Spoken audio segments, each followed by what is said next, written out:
Hello Rémi, aujourd'hui je voudrais te parler d'Artifact, la nouvelle application des créateurs d'Instagram. Ah, encore un réseau social? Non Rémi, encore plus boring, une appli de news mais qui apporte un vrai vent de fraîcheur. Bonjour et bienvenue sur encore un podcast tech. Une sélection du meilleur de la tech une fois par semaine. Salut Greg, comment ça va? Ça va et toi Rémi?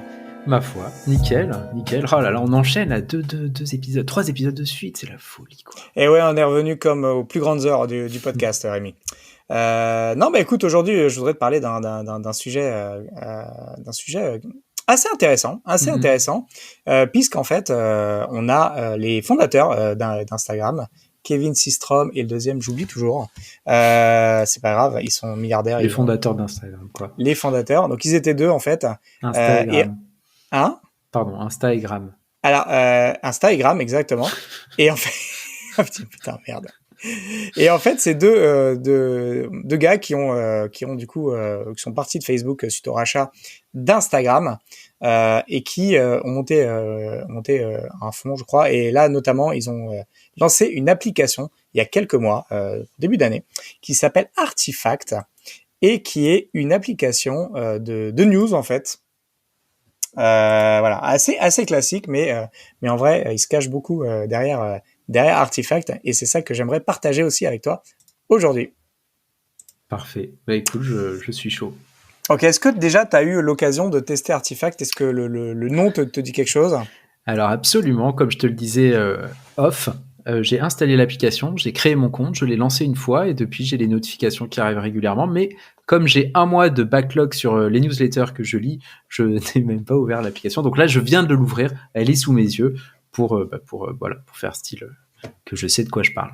Ok, parfait. Bah écoute, du coup, aujourd'hui, l'idée, c'était vraiment de te parler de cette appli, t'expliquer en quoi elle est intéressante, et puis finalement que tu puisses te faire ton propre avis. Puis si vous ne l'avez pas, en espérant que cet épisode vous donnera envie de l'installer, parce qu'Artifact est en train de devenir une de mes applications de lecture préférées, et ce, Mhm. en quelques semaines seulement. Et je voudrais vous expliquer pourquoi aujourd'hui. Alors, comme tu le sais, Rémi, moi, je suis comme toi, j'ai plein de veilles, plein de sources d'informations. Ça peut être les newsletters, ça peut être les flux RSS, ça peut être plein d'autres sujets, les réseaux sociaux. Bah, je picore un petit peu à gauche et à droite, de manière régulière. Sauf que, finalement, bah, le problème, c'est que bah, tout ça manque cruellement quand même d'intelligence, puisque les réseaux sociaux, c'est ce à quoi je vais m'abonner ou ce que va me recommander l'algo. Les newsletters, c'est ce à quoi je vais m'abonner, etc. Les flux RSS, c'est pareil. Et finalement, ça manque un petit peu d'intelligence par rapport au sujet que j'aimerais découvrir. Et en fait, Artifact, donc c'est une application de news. Donc concrètement, c'est une sorte d'agrégateur de contenu Mhm. qui a été fondé par les créateurs du coup d'Instagram et qui a vraiment une approche assez intéressante. Alors, ils font des choses que potentiellement certains ont déjà fait il y a quelques temps. C'est-à-dire te recommander des news personnalisées, notamment par rapport à ce que tu as consommé. Mais ils vont également plus loin, ils ont une approche assez intéressante, et je voudrais te partager du coup ces différents aspects aujourd'hui. Ah Donc, bah super. basiquement, quand tu ouvres, donc l'application est disponible sur iOS et Android, tu peux du coup t'y connecter dès à présent, il y a pas de limite d'ouverture, et elle est gratuite. Donc Artifact, en fait, ce qui est intéressant dans cette application, c'est que elle va aller à la première ouverture, elle va aller te choper des informations. En fait, elle va te demander quels sont tes centres d'intérêt. C'est des centres assez classiques, hein, puisque tu vas choisir Mhm. les médias, le cinéma, le voyage, l'architecture, les séries, les célébrités, la tech, voilà, les cryptos. Tu choisis les thèmes qui t'intéressent. Et derrière, en fait, ce qui est intéressant, c'est que du coup, tu vas avoir un onglet par sujet avec un feed principal. Et du coup, tu vas pouvoir avoir voilà, en permanence une sorte de feed de news à consulter. Donc ça, c'est le premier point, c'est qu'on est vraiment sur une approche news feed assez traditionnelle, avec voilà la source, le titre, comment dire, le contenu, et puis un onglet vraiment for you qui est là pour te présenter ce qui a été retenu en priorité par l'algorithme par rapport à ton historique de lecture et à tes sujets d'intérêt. Ça, en fait, c'est vraiment le cœur d'Artifact. Donc, tu vas pouvoir choisir autant de sujets qui t'intéressent. Tu vas pouvoir choisir de faire des recherches particulières sur une thématique, sur un sujet. Donc, si tu cherches, par exemple, podcast, dans le moteur de recherche, tu verras toutes les news récentes relatives au podcast. Ce qui est intéressant dans l'approche d'Artifact, c'est qu'ils vont volontairement limiter la profondeur de l'information. C'est-à-dire, tu vas pas retrouver dessus des informations qui ont 6 mois, en fait. C'est forcément les contenus les plus récents. Et puis pour chaque contenu, tu vas avoir la possibilité du coup de l'ouvrir, bien entendu, de lire l'article dans l'app. Donc t'as pas à sortir, ça c'est un point intéressant. Tu vas pouvoir partager ce contenu, bien entendu. Tu vas pouvoir le liker, tu vas pouvoir le commenter. Ça, c'est intéressant. Pourquoi? Parce qu'en fait, tu vas le commenter, mais dans l'application. C'est en cela un peu un réseau social. C'est-à-dire que tu vas pouvoir consulter les contenus les plus commentés de l'application et tu vas pouvoir toi-même commenter. Et donc, tu n'as pas à te créer un compte sur le site sur lequel est hébergée la news. Tu commentes dans l'application et donc tu échanges par rapport à ça. Et puis tu vas pouvoir du coup mettre un contenu en favori, donc ça marche plutôt pas mal. Et donc Artifact voilà est dans une logique d'amélioration continue pardon, puisque voilà de chaque semaine quasiment il y a de nouvelles fonctionnalités qui apparaissent.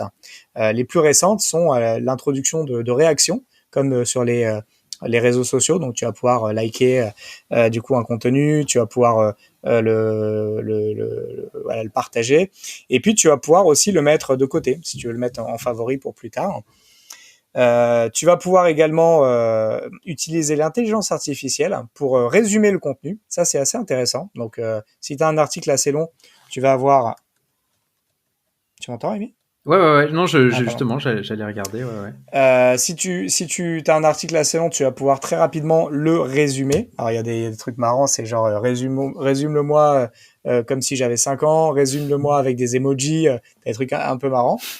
Et voilà, donc du coup, ça te permet de gagner pas mal de temps sur un contenu parce que tu as en quelques secondes un résumé de l'article à base d'IA. Donc ça, c'est plutôt cool.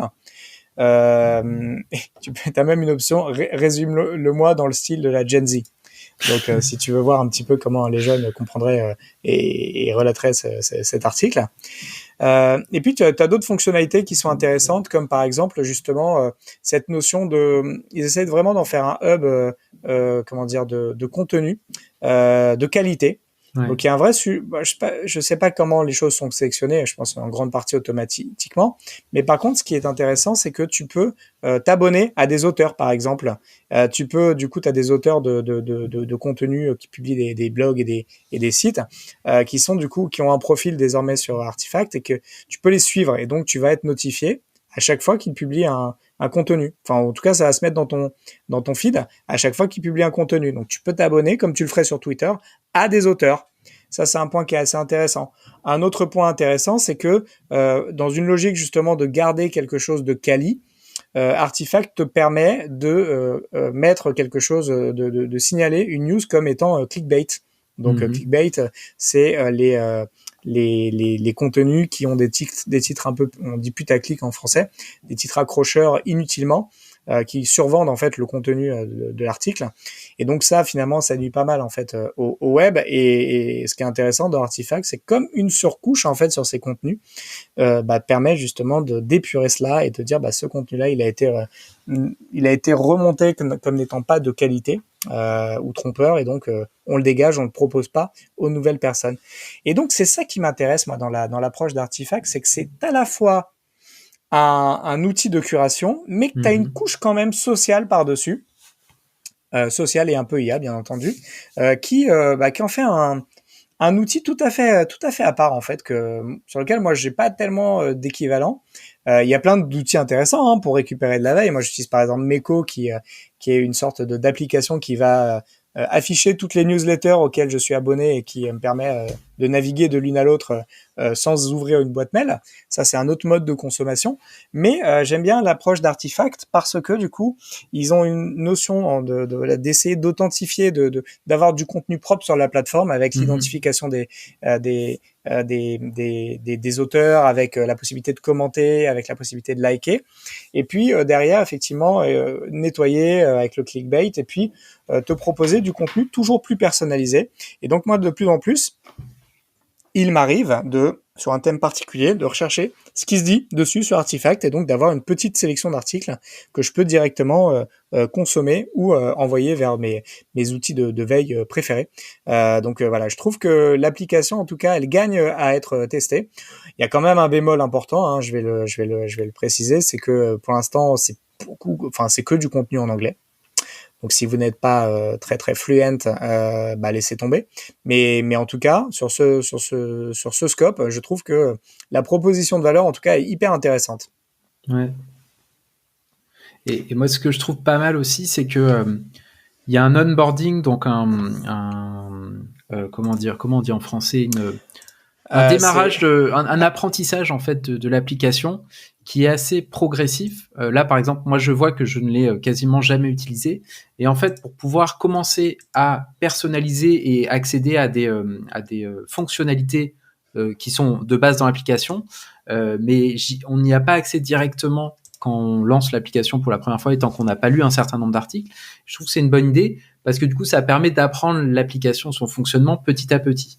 Donc ça, c'est assez cool. Et donc, il y a 1, 2, 3, 4, 5, 6, 7 niveaux qui vont de 0 à 250 lectures. Et donc, on peut... qui nous permettent d'accéder à plus de choses. Et ça, je trouve ça pas mal. Et en plus, ce côté gamification pousse finalement à utiliser l'application et à avoir... à l'utiliser au quotidien pour tester et ainsi aussi aider à l'algorithme à être plus performant, j'imagine, pour qu'on puisse apprécier son contenu. Une genre de TikTok des news, quoi. Exactement, je trouve qu'ils sont très didactiques et très pédagogues dans leur approche. Ils veulent pas t'en mettre plein la vue et ils sont vraiment sur une position, voilà, on itère et on y va petit à petit. Et moi je trouve ça plutôt rafraîchissant. Les news, hein, les sources qu'il y a derrière sont plutôt de bonne qualité, donc on n'est pas dans des médias obscurs, on est quand même sur des sites ou des blogs qui ont pas mal de trafic naturel, qui ont déjà une autorité. Donc on sent qu'ils ont quand même été sélectionnés leur sourcing, hein. C'est pas juste une requête que tu ferais sur Twitter ou sur Google et qui te remonterait des trucs un peu obscurs. Donc il y a quand même une certaine qualité des sources. Et puis derrière, ce qui est intéressant aussi, c'est que sur un même sujet, tu vas pouvoir du coup voir différents traitements. Et ça, c'est intéressant aussi.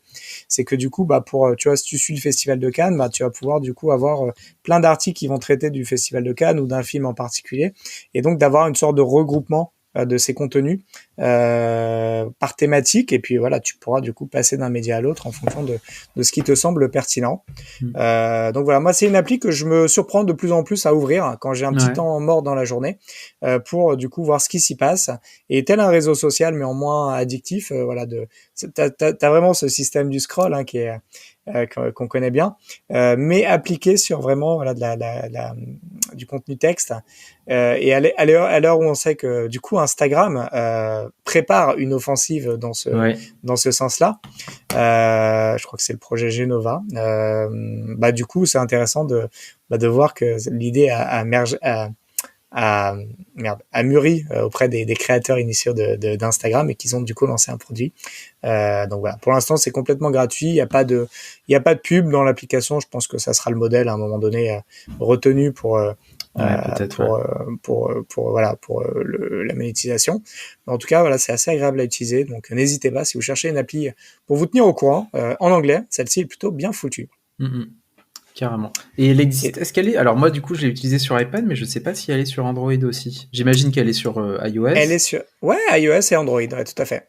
Artifact. Je n'ai pas trouvé de version web, par contre, pour l'instant. Tu sens bien qu'ils y vont petit à petit de toute manière, hein, donc voilà. Et ça fait que 2 mois qu'elle est ouverte à tout le monde. Auparavant, c'était vraiment en bêta. Oui. Moi, je la teste depuis à peu près depuis le début de l'année à peu près, mais vraiment un peu plus intensément depuis 2 mois.